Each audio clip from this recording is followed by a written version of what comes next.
What is up, everybody? Welcome back to another video. Alright, so today I'm going to be sharing with you guys the throttle body issues that I've been having on the Integra. And yes, a lot of you have been saying, why cheap out? Why did I go with an eBay or Amazon quality budget throttle body when, it was expected? Alright, so I am the test dummy for you guys. I was taking one for the team and trying out. I know there's a lot of people out there that's bought in these throttle bodies and have many success. Maybe not document it or share with everybody else so we can all have an idea, but decided to go ahead with this build and be that subject. So the eBay throttle body, to be precise, is a 70mm for a K-swap plug and play RBC. No adapter needed, and it was doing beautifully. I'd had it for less than a year. The car did go through different phases. I do have a K20Z3, so previously I did have the balance shaft oil pump that it has. I ended up swapping over, tuning and everything to a Type S1, thus changing a lot of the ratio of the parameters. So, in the process, the throttle body was doing beautifully, and by throttle body I mean the eBay budget one. Sometimes the car idles so smooth to the point where I thought the car was off. Granted, I did have a different exhaust as well, so it was a little bit more quiet in that sense.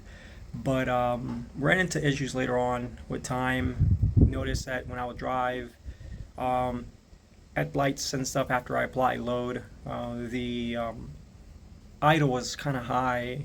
It'll be hovering around 1,300, and I apologize, I didn't record none of this, but it was kind of high. Sometimes I had to give it gas a little bit, kind of tap it on it because I thought it was maybe sticking or something. Sometimes it will lower, but it never went below 1,100, which is still decent. Sometimes when I'll press the clutch, it'll kind of dip a little bit lower to like 1,000, but then it'll kind of like fluctuate. So I figure something was wrong, and it makes sense because once you put the clutch, you're kind of essentially freeing the load of the clutch. So essentially, it's a little bit more spin down there for the crank. But nonetheless, something was wrong with it. I mean, it wasn't something annoying, but something definitely not to my liking. So in this video, you guys will see I did go with a K-tune 70mm, so trusted one. There's a lot of sources out there, a lot of brands, Skunk, and and a lot of the ones that you guys been suggesting to me. But decided to go with trusty K-tune, and has not failed me in the past, so just went with it. So enjoy the video, guys, and see me switching it out. Alright, so I'm going to explain a little bit of the dilemma that I'm running right now. So as you guys can see, we have the eBay throttle body, and then we have the eBay R6 radiator. So at some point in the future, I have two options. Either I can remove it and have this upper inlet move up here, which will give me a little bit more clearance, or which I think is going to be quite expensive as well, or I can just get a K-swap radiator meant for the chassis, so that way it's a lot further than over here, so I can have a lot more clearance on that TPS. Also, I have to shorten up this hose a little bit to compensate for this issue right here, because it used to stick out longer, so it was in the way. So I would have to buy another one of these upper hoses in order for me to run a bigger fan. You guys can see this is only the space that I have. If I was to get a bigger fan, obviously it'll come out a little bit. It'll be super close to the slave right there, but it'll definitely clear. And the other issue that I am having, which you guys will see, or by now you guys will already be seeing it, but I'm just going to cover the issues that I have right now. You guys can see here, that is the IAC, and then the IAC is sitting at its normal orientation angle, so as you guys can see in there, it is super close to the fan, so I cannot run a bigger one because of that as well. But at least I have some clearance because of this smaller size radiator. But that will be all fixed because I'm getting a rotational plate and I'm going to be comparing it to show you guys. So those are one of my dilemmas. that I'm currently right now. I'm gonna stick with this fan currently, because later on I'll probably just swap this radiator fan right here to that side and then get a bigger one on this side. Let's see how this cheap one does with the AC, which I am fearing it might overheat because it's not that great on Siesta fans. This one over here keeps the car running up to temperature, and it does a really good job at dissipating. No struggles whatsoever, even for the Florida weather and hotness. But I do have a better one, and it's going to dissipate a lot more heat. Obviously, I would have to compensate in the future for it being radiator upper radiator hose, which I messed up to get these situated. But that's going to be down the line, not right now. We're short on money, short on time, and right now I am going to be installing the K-Tune 70mm radiator. Throttle body, sorry, to help me with these TV issues that I am currently having, and hopefully this should address it and should be enough to fix it. Alright, so we have everything back installed in here. Go ahead and change this up for you guys. So everything's back installed here in the car. The only issue that I'm having is the IAC seems to not be working, but that's something I was anticipating for. So, no big deal on that. Something that is faulty, so I kind of expected something like that. But it could also have a vacuum leak. But my prediction is that IAC, something's wrong with it, or I have it set on the calibration that I have the other one set to, and I don't know, it's just acting weird. So for right now, I'm just going to go with the other good known one that I have, swap them over, and that should be good. I already went ahead and calibrated the TPS to my specifications, my liking. Everything's back in there. I suspect I don't have no vacuum leak, so let me go ahead and get started on that. Alright, so I'm inside the cabin here, inside the car, as you guys can see. I went ahead and reinstalled the good known OEM RSAX base IAC that I had, which I cleaned a while back ago, but it was originally on the eBay throttle body because the other one was not working.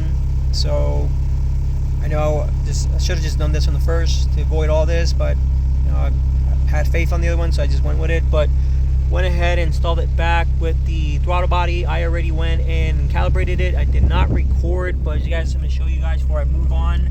That is my current RPMs, which is beautifully, I have it set to 900. It's a little bit low for my taste right now, but maybe when I put AC, I might change it, raise it up for a little bit. But right now, we're sitting up here, is idling beautifully.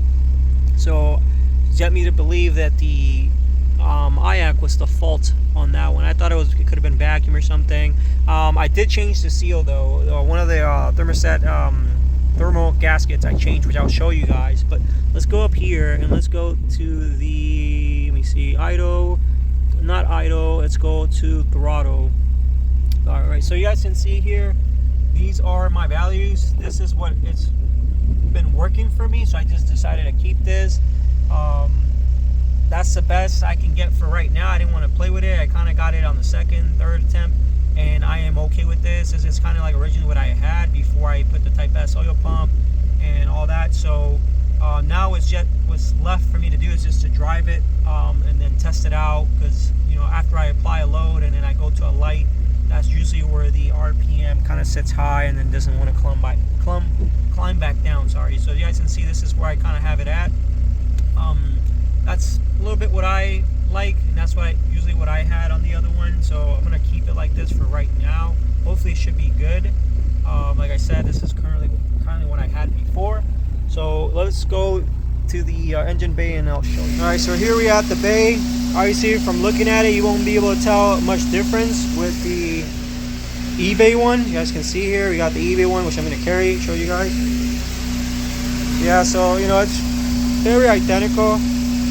But you guys can see here, you have to, probably set that. But I was just looking because I have to probably just close a little bit more of that gap right there for the cold air intake. But you guys can see here, everything looking pretty good. And this is the thermal gasket that came with this throttle body, with the K-Tune one. this is pretty much what I had on when I had this one, so I just decided to change it for peace of mind. And nothing wrong with this one. This is also the one that K-Tune, well, I'm not sure if K-Tune brought this one, but this is a thermal gasket, and it's a really good one right here, which that's the one that I was running with this one. And I don't know if it came with this one, but on this one I'm actually running a paper. I'm running paper on both sides, so paper on this side and then paper on this side, which kind of sucks because over time they kind of like stick and it's hard to peel off, but been sealing and working good for me thus far. Yeah, so that's just where it's currently at, and it's feeling pretty good. So now what's left for me to do is just to test drive it and then wrap everything up. But everything's back on, no check engine lights, everything seems to be idling perfectly good. So I'm gonna give it a little bit of some gas to see how it performs. All right, so in here it's performing pretty well. Usually in the past I'll give it gas and it doesn't really kind of like snap quick, kind of letting me to believe that it probably could be the IAC, because the IAC is not 100%. All right, so let's pause right there real quick. When I was talking about the IAC situation, I want to give a huge shout out, and I'll put him right here. I think it's Jay Catman. He is the GOAT. He's been pretty much helping me, answering a lot of my questions that I have. So essentially he told me that it is completely normal for the RPM to do that. You know, I had a little bit doubts regarding the adjuster sliding bar that's on K-Pro. Adjusting it, I currently have it set in the middle, which is like 50%. So I'm not entirely sure, you know, if by raising it up or lowering it, you know, exactly what you're doing to the IAC, maybe commanding it to be a little bit more faster. I'm not entirely sure, but I know from the beginning I was always told to leave it at 50, and that's where it's set. So the problem I thought I was having is, you know, maybe something was faulty or a leak or something, but he advised me that it is completely normal for it to momentarily, before it drops back to zero, once you rev it, to kind of hover and then it drops. So completely normal. I guess I could be playing a little bit more with the bar, but he did advise me that if I hover over it on K-Pro, it will actually tell me a little bit more about that setting and I guess how to calibrate it. So yeah, so a little side note for you guys. But this is still performs really well. You can see it here. See how it takes a while for it to snap back, but then it snaps right back down. So I think it's good. This is usually what I am used to, and it's performing, so it's still staying within that margin. So yeah, so those noises, I'm not sure if the camera can pick it up. It's just a lot of the vibration due to the Type S oil pump. Once I install that, I notice a lot more vibration, because that's what happens, because it has less drag on those pumps. It doesn't have the balance shafts either. So it's just my engine bay doesn't doing that. But yeah, next thing is just testing the car, and that's it. I think I should be pretty much done by doing that. All right, so following up, concluding the video, you guys made it to the last. I did test drive the car around. It felt amazing. I can clearly say we're back. Every time I give it load and I drive, come to a complete stop, either stop sign or a light, it performs amazing. Now it'll stay, boom, and then it drops back down to a normal, comfortable idle. So this fixed my issue. So the throttle body, obviously, it is well quality control inspected. It is K-Tune, so it's name brand that we're talking about, a $60 part versus a $170. So that's a plus right there. Also, something that I uncover is since my radiator, it's from an RSX, the upper inlet sits very, very close to the TPS plug. So I feel that that alone right there could be causing some type of distress or some issue within the wiring. I also extended the wires for that TPS, so I'm not sure if maybe there's some slight of resistance on those solders, or maybe I might have done it wrong. So I could probably go back and redo those for just peace of mind. I could also test them for resistance and see, you know, what value is giving me that it might be messing with the TPS or the calibration. But thus it allowed me to calibrate it at, negative, I think it was like negative 2 point something. It is close to zero, but everybody has their taste, but I've found that by having it like that, I actually like it better when I am driving. I've set it before to zero and don't really like how it feels when I come to a complete stop. So to each his own. That's what I have it set to. The EG is also set to negative point something, so it feels very good to me. So yeah, so this is going to be concluding the video. I have fixed the issue completely. Downside is I don't have my coolant line hooked up to the IAC because it's super short because of the rotational plate, but I capped it, so hopefully it should not leak. But the car performed beautifully, and once again, I apologize for not showing a testing or a POV. I am planning on doing that a little bit more. I know I keep saying I'm going to, and I don't do it, but that's going to be something that I'm going to be kind of like trying to focus a little bit more on. It's doing POVs and driving around in the car and showing you guys how it handles, how it sounds, and how reliable it is. So yeah, guys, thank you guys and gals for watching the video. If you have not subscribed, please, it does help a lot. Hit the like button. It's completely free and it helps me out, a lot. So I'll catch you guys on the next one. See you guys.